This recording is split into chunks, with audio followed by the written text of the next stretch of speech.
সময় মহান আল্লাহর পক্ষ থেকে আমাদের জন্য অন্যতম নিয়ামক। আমাদের জীবনের প্রত্যেকটি মুহূর্তের সাথে জড়িয়ে আছে সময়।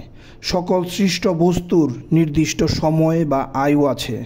সফল তারাই যারা এই সময়কে ঠিকঠাক উপলব্ধি করতে পারে। সম্পদের চেয়ে সময়ের মূল্য অনেক বেশি, কারণ সময় ব্যয় করে সম্পদ অর্জন করা যায়, কিন্তু প্রচুর সম্পদ দিয়েও একটু সময় ক্রয় করা যায় না। সকলেই আমরা জানি সময় হারালে আর ফিরে পাওয়া যায় না, কিন্তু আমরা এটা জানি না সময়কে কিভাবে ব্যবহার করতে হয়। পৃথিবীর প্রত্যেকটি মানুষের কাছে সময় সমান হওয়া সত্ত্বেও কেউ সফল, কেউ ব্যর্থ হয়। তবে প্রত্যেকটি সফল মানুষের একটি কমন ব্যাপার হলো তারা সময়কে মূল্য দেয়।